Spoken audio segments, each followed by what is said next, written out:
Je suis heureux de vous retrouver dans cette maison de prière avec le pasteur Werner Lehmann, qu'on est heureux aussi de recevoir dans ces émissions. Et hier, on a commencé à parler des dons spirituels. Et certainement, Dieu a commencé à vous parler, peut-être à susciter une soif nouvelle. C'était intéressant aussi quand on a mentionné par rapport aux fruits, le fruit de l'esprit. C'est important de voir qu'effectivement, Dieu veut développer ce fruit-là en nous. Ça peut se manifester et grandir à l'intérieur de nous. Et aussi le don spirituel est dans 1 Corinthiens chapitre 14. Vous connaissez certainement ce passage qui dit « Recherchez l'amour, aspirez aussi au don spirituel, surtout à celui de la prophétie. » Alors on peut se poser la question, pasteur, et tu es dans le ministère depuis bien des années. J'ai vu que c'était peut-être au début des années 80, donc quand je suis né, tu entrais dans le ministère. Donc tu as peut-être quelque chose à dire par rapport à ça. Pourquoi finalement l'apôtre Paul va nous encourager à aspirer à la prophétie plus que les autres dons? Il y a peut-être une autre chose que j'aimerais dire juste au préalable. Donc, on a 1 Corinthiens 12 qui présente ces 9 dons spirituels. Puis, il y a le chapitre 13 où l'apôtre Paul insiste en disant « Mais c'est l'amour qui doit être la motivation. » Si le don spirituel, il est motivé par le fait de me faire voir, le fait de montrer que moi j'ai des dons spirituels, que je suis plus spirituel que les autres, je pense que la motivation n'est pas juste, elle est mauvaise. Donc je crois que la motivation, et l'apôtre Paul dit, si tu n'as pas l'amour, tu es comme un airain qui résonne, une cymbale qui retentit, c'est creux, c'est vide. Et il y a cette invitation à dire, OK, il faut que votre motivation, ça doit être l'amour. Puis il est vrai que dans 1 Corinthiens 14, l'apôtre Paul dit, aspirer, rechercher l'amour. Rechercher l'amour, je crois qu'on doit le rechercher. Dieu est amour. Et une recherche, c'est une recherche. Quand si vous avez déjà observé comment ils ont fonctionné les chercheurs d'or, par exemple, ils n'ont pas juste été regardés depuis le bord de la rivière, mais ils ont commencé à tamiser le fond de la rivière, ils ont cherché, ils ont creusé, parce qu'ils cherchaient de l'or. Et rechercher l'amour. Et l'amour, il vient de Dieu. Et l'amour est transmis dans nos vies par le Saint-Esprit. Donc Dieu est amour et Dieu se donne son amour. Dieu est une source d'amour constante et Dieu nous aime. Mais ensuite, il est dit aspirer aux dons spirituels. Donc à l'ensemble des dons spirituels, il y a une invitation d'aspirer. Ce terme aspirer est un terme très fort. Dans le naturel, quand un bébé vient à naître, il doit aspirer le lait de la maman. Le lait, il ne coule pas tout seul, comme ça, il doit l'aspirer. Et Dieu aimerait qu'il y ait une aspiration de notre part en disant, Dieu, on veut davantage ces dons spirituels. Alors, il est surprenant de voir qu'il a mentionné 9 dons, que tout à coup, il dit aspirer aux dons spirituels, mais surtout à la prophétie, comme étant le premier don. Je pense qu'il y a 2 raisons essentielles pour lesquelles l'apôtre Paul met l'emphase sur la prophétie. La première raison, c'est que nous ne pouvons pas communiquer de la part de Dieu, quel que soit le niveau. Je parlerai plus tard de ces différents niveaux prophétiques, parce qu'il faut en tenir compte, sinon on a des problèmes. Mais nous ne pouvons pas parler de la part de Dieu si nous n'avons pas appris à écouter Dieu. Et je crois que ça, c'est la raison principale pour laquelle l'apôtre Paul met l'emphase sur l'aspect de la prophétie, en disant, mais vous êtes obligés d'apprendre à écouter Dieu, et je crois que tous les dons spirituels impliquent cette écoute. Et plus on va développer cette écoute de Dieu, cette capacité d'entendre la voix de Dieu, et je le redis comme je l'avais déjà dit dans l'émission précédente, Dieu ne nous parle pas au niveau de nos oreilles. Récemment, j'ai un frère qui m'a dit, est-ce que tu as déjà entendu la voix audible de Dieu? J'ai dit non. Il m'a dit, est-ce que c'est un sujet de prière pour toi? J'ai dit non. Il me dit, c'est bizarre. Il me dit, moi, je veux entendre la voix de Dieu. Mais j'ai dit, je ne suis pas obligé d'entendre la voix audible de Dieu. Quelques personnes ont entendu, mais je ne crois pas que c'est une norme d'entendre la voix audible de Dieu. Et je lui ai dit, mais si Dieu me parlait d'une façon audible, je sais exactement ce qu'il me dirait. C'est ce que le Saint-Esprit est en train de dire dans mon esprit, c'est ce que le Saint-Esprit est en train de dire dans mes pensées. C'est ça que Dieu me dirait, c'est pas autre chose. Donc Dieu va venir et Dieu va commencer à communiquer avec vous, et je vous encourage à aspirer, à prier, à demander que Dieu vous donne ce don. Ce don, il n'est pas réservé juste à quelques spécialistes. Si vous voulez avoir ce don, si vous criez à Dieu, si votre motivation est juste, Dieu vous donnera ce don. Donc la première raison pour laquelle il le met en priorité, c'est notre dépendance de Dieu, notre écoute de la part de Dieu. Et je vais montrer tout à l'heure que dans les Écritures, partout où l'Esprit de Dieu est arrivé, l'aspect prophétique s'est manifesté. La deuxième raison pour laquelle l'apôtre Paul met l'emphase sur la prophétie, c'est que c'est un don qui est donné pour faire du bien aux autres. Et dans le verset 3 de 1 Corinthiens 14, il est dit que c'est pour exhorter, édifier et consoler. C'est pas un don qui est donné pour me faire voir ou pour me rendre important. C'est un don qui est fait pour élever, pour construire l'autre, pour encourager, pour donner de la force. Et ça, c'est la deuxième raison pour laquelle c'est le don premier que Paul met en avant en disant, mais aspirez à l'ensemble des dons, mais commencez par chercher l'aspect prophétique. Ça, c'est vraiment le début. On voit qu'à la Pentecôte, dans Acte 2, c'est la naissance du christianisme, c'est la naissance de l'Église. Jésus-Christ est venu, Jésus-Christ est venu faire une œuvre de rachat, de rédemption, et ça c'est le fondement du christianisme. Christ est mort sur une croix, Christ est mis au tombeau, il ressuscite le troisième jour. C'est le fondement du christianisme. Notre foi, beaucoup de gens disent, mais vous êtes bizarre, vous croyez en un Dieu qu'on n'a jamais vu. Alors c'est vrai qu'on n'a jamais vu Dieu, mais Dieu s'est manifesté dans l'humanité il y a 2000 ans. Son Fils est venu dans le monde. Il est mort, il a été mis au tombeau, il est ressuscité le troisième jour. Je développerai un peu plus cela dans une autre session. Ce que je veux dire par là, c'est que c'est pas à ce moment-là que le christianisme est né. C'est pas sous l'égide de Jésus. Jésus est venu faire une œuvre de rédemption pour que les gens puissent rentrer dans le royaume de Dieu. Pas dans une église. C'est bien d'appartenir à une église. Je vous encourage à appartenir à une église.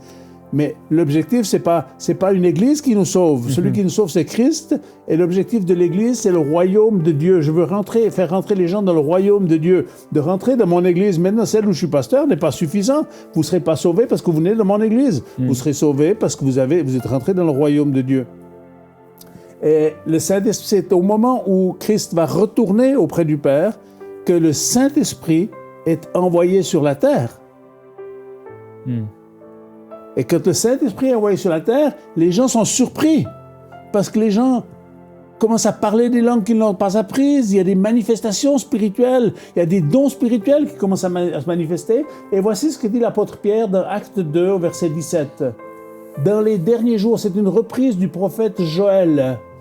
Il dit, dans les derniers jours, dit Dieu, je répandrai de mon esprit sur toute chair.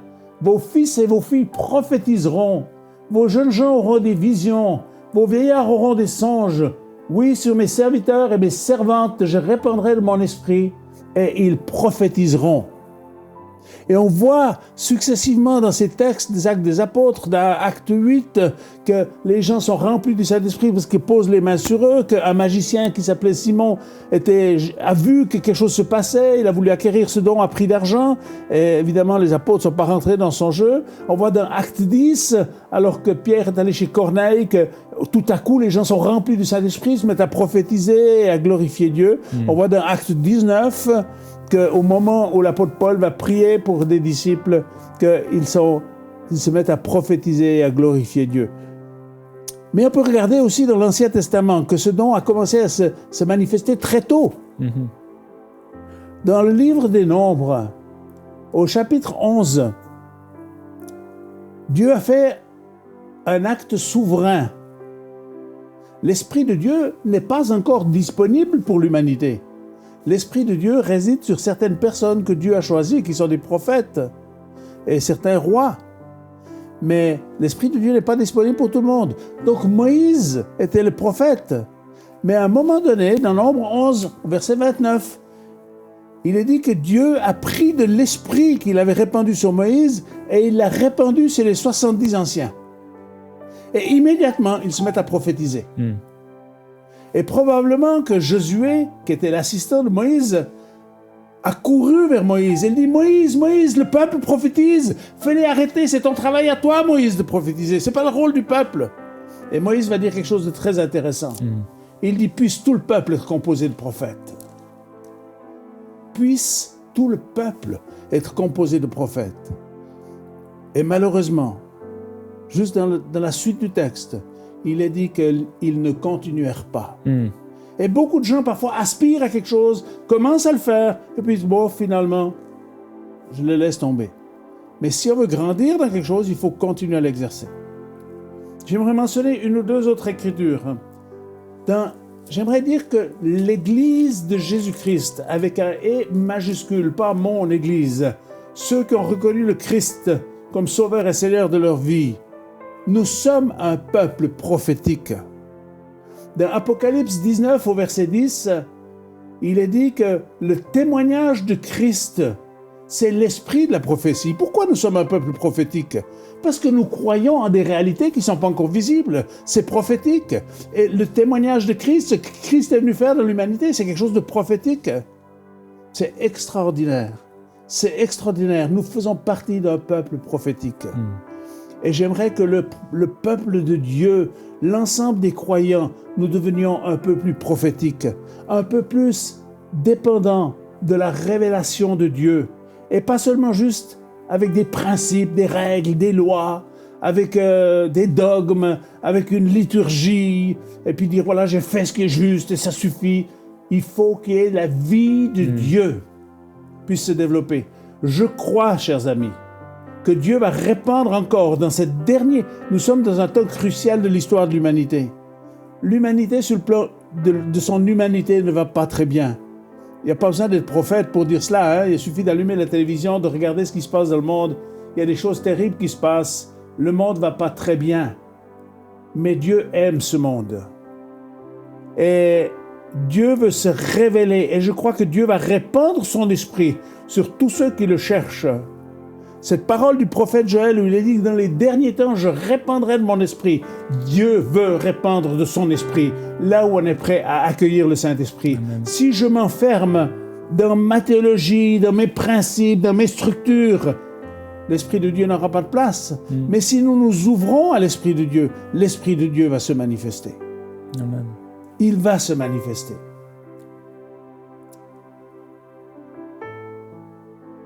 Dans Job 33, au verset 14, il est dit la chose suivante. Il est dit, Dieu parle tantôt d'une manière, tantôt d'une autre, mais l'homme n'y prend point garde. Je crois personnellement que Dieu a déjà parlé à tous les êtres humains qui sont sur la planète Terre, qu'ils soient bouddhistes, qu'ils soient hindous, qu'ils soient... Peu importe, je crois personnellement. Ça n'engage que moi ce que je suis en train de dire, je n'engage pas la parole de Dieu. Mais je crois foncièrement que Dieu, le créateur du ciel et de la terre, ce Dieu qui a aimé l'humanité suffisamment pour que son Fils s'incarne, vienne sur la terre pour apporter une œuvre de rédemption, de rachat à l'humanité, je suis persuadé que Dieu a parlé à tous les êtres humains sur la terre. Mais la grande majorité, ne prétendent ne jamais avoir entendu Dieu, c'est parce qu'on ne leur a pas montré comment Dieu communique avec nous. Et même dans le monde chrétien, je suis surpris de voir des frères et sœurs qui ont la foi, qui sont en Christ, et qui viennent me voir et me disent, pasteur, le diable est après moi. J'ai dit, qu'est-ce qu'il te dit, le diable? Ceci, cela, il me condamne, il me culpabilise. J'ai dit, mais ça c'est normal. J'ai dit, qu'est-ce qu'il dit le Saint-Esprit? Ils disent, jamais entendu. J'ai dit, mais un problème, il faut régler le poste différemment. On sait entendre la voix de l'ennemi qui vient pour nous condamner, qui vient pour nous culpabiliser, puis qui vient nous dire que c'est foutu, que c'est trop tard, que c'est trop grave, que Dieu ne peut pas nous aimer. Ce sont des mensonges. Amen. Ouais. Et nous avons peine à entendre la voix du Saint-Esprit. Cette voix, elle vient ici dans nos pensées. Et plus on va commencer à l'écouter, quand on sait qu'elle est de Dieu, la pensée, obéissez à cette pensée intérieure. Suivez-la. Et vous allez voir que la prophétie, tout à coup, va devenir quelque chose de simple. Je vais vous initier un peu plus profondément à l'aspect prophétique, mais j'aimerais vous encourager dans cette session à vous ouvrir et à accueillir ce don spirituel qui est la prophétie et demandez-le à Dieu. Demandez-le à Dieu. Les dons, ils sont disponibles dans le ciel. Mais si nous y aspirons, si nous les voulons, il va vous les donner. Et veillez à une chose, que votre motivation soit juste. On ne peut pas se vanter d'un don spirituel. On peut l'exercer avec grâce, pour l'utilité commune, pour le bien des autres. Et ça n'a pas besoin seulement d'être des prophéties de haut niveau. Et je vais parler de ces différents niveaux de la prophétie. Sauf erreur, dans ma prochaine session, permettez-moi juste de regarder, je vais parler de cela dans ma prochaine session. Comment on peut rentrer, quels sont les niveaux qu'il faut respecter. Mais j'aimerais partager pendant quelques instants comment Dieu a commencé à me parler à moi-même. J'ai été marqué, et ma vie a été fortement marquée par une parole prophétique d'un homme qui lui-même était un prophète. Moi, je ne connaissais pas grand-chose à ce moment-là. Et cet homme a prophétisé sur moi. Des choses à l'intérieur de moi, ça sonnait juste, mais je n'étais pas rendu là. Je n'étais pas prêt à rentrer dans cela. J'ai dit, Seigneur, j'entends cela. Et cet homme a eu la sagesse de me dire, écris ces choses, elles te seront utiles en son temps. Il m'a dit, Dieu va t'appeler au ministère. Moi, j'étais un garçon timide. Il a dit, tu vas parler à des multitudes. J'étais incapable de parler à plus de 2 personnes à la fois. Parce que j'avais une timidité maladive. Et j'ai eu besoin d'être libéré de ces choses-là. Et puis, il m'a dit, tu vas voyager dans les nations. Je n'étais jamais monté dans un avion. Aujourd'hui, j'ai fait le tour du monde. J'étais un peu partout dans le monde. Parce que Dieu m'a tiré dans les nations. Et je ne voulais pas voyager. Mais cette parole prophétique est arrivée. Et là, beaucoup de gens ont des difficultés dans la gestion du prophétique.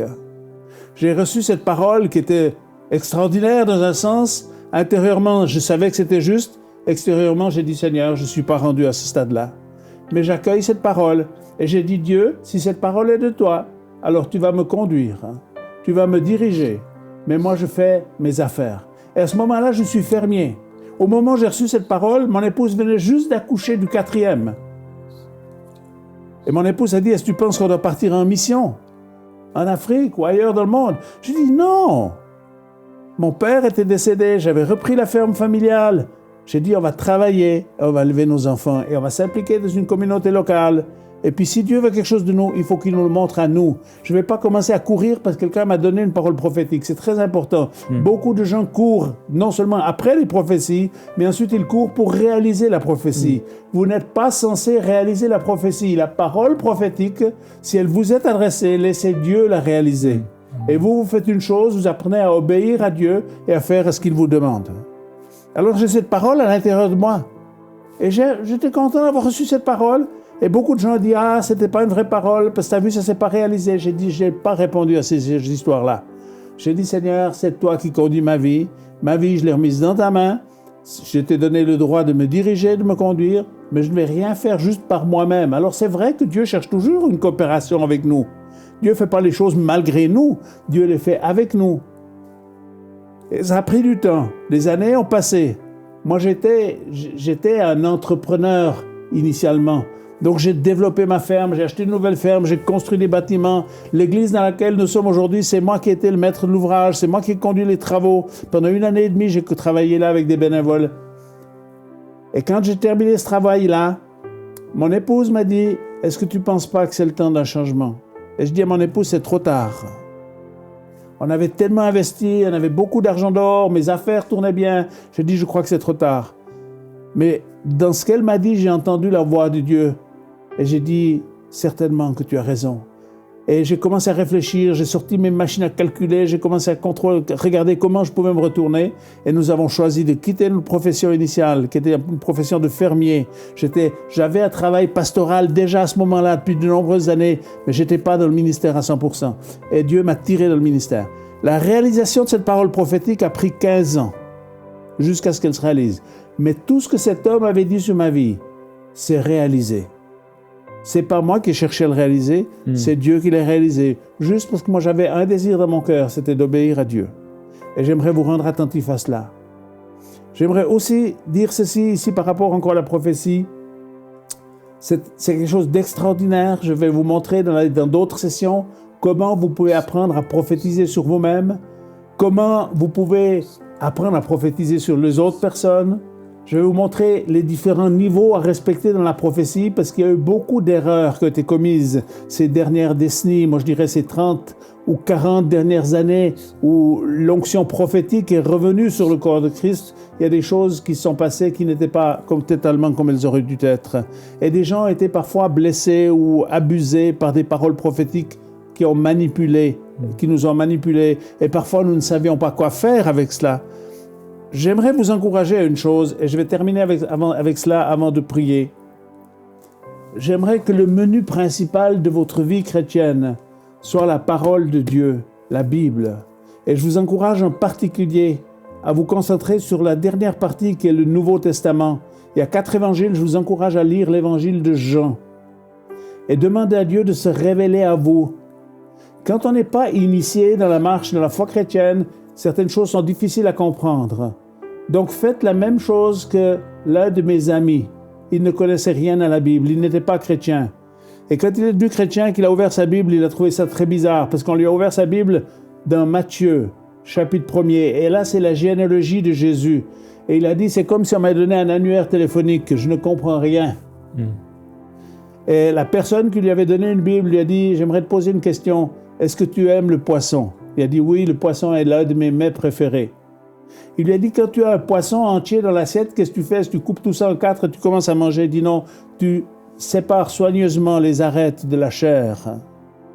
Les arêtes, tu mets sur le bord de l'assiette et la chair, tu la manges.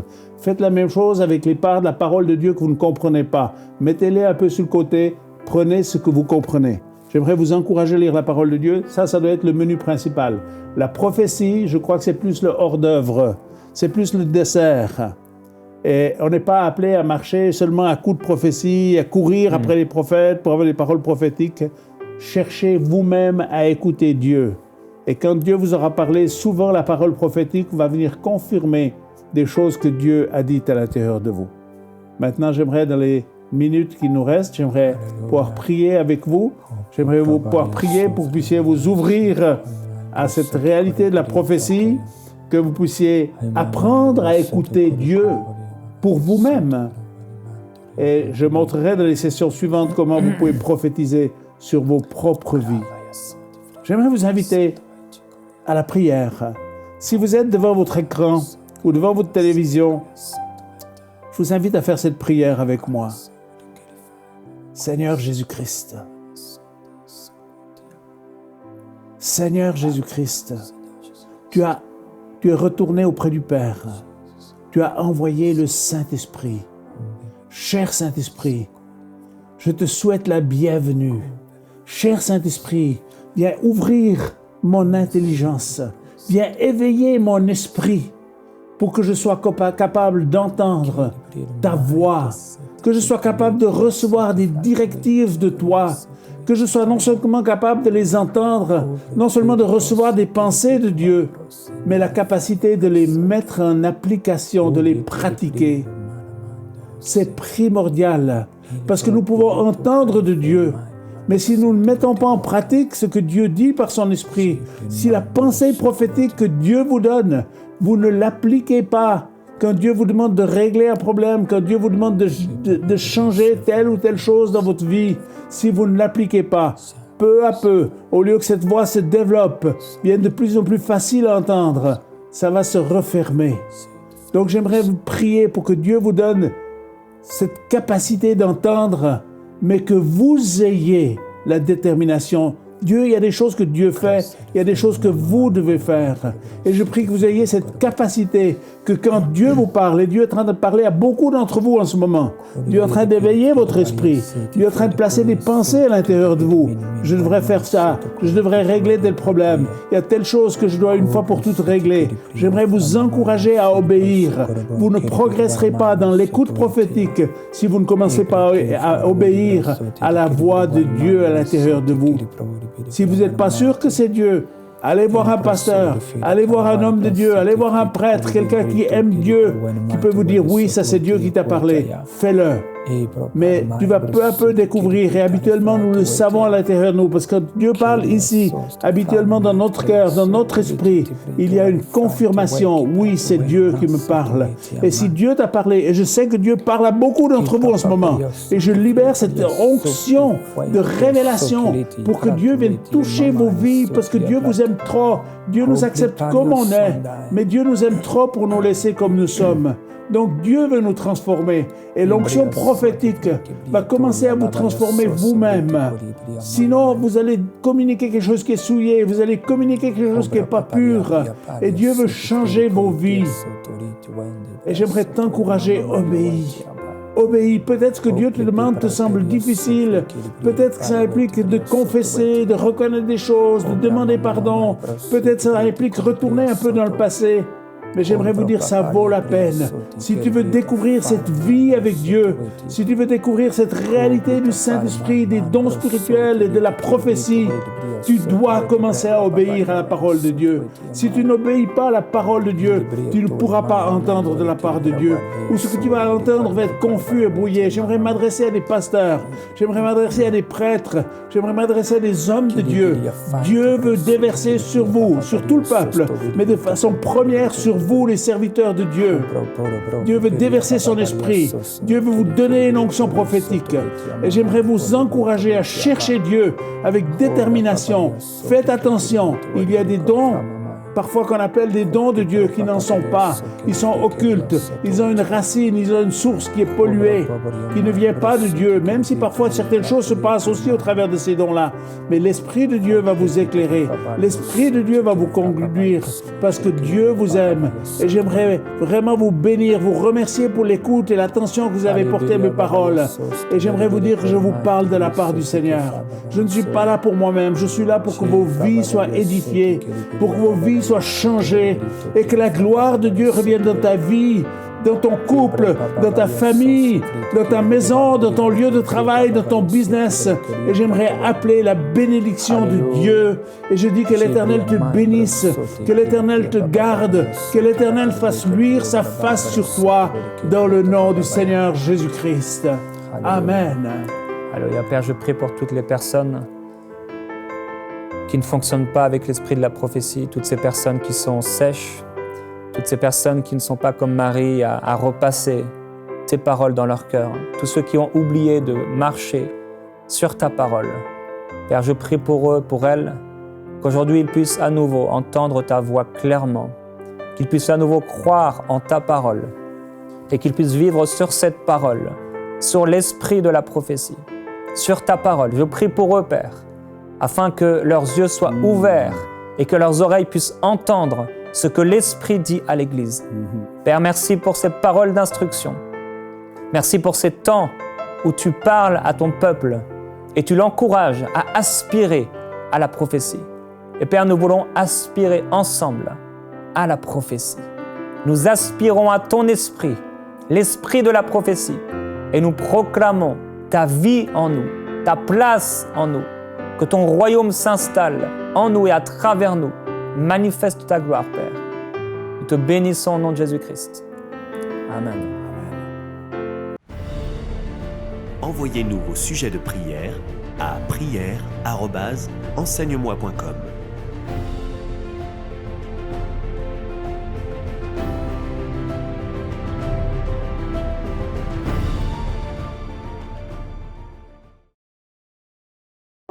Cette émission est rendue possible grâce au précieux soutien des partenaires d'Enseigne-moi Canal International. Retrouvez tous nos programmes sur enseigne-moi.com.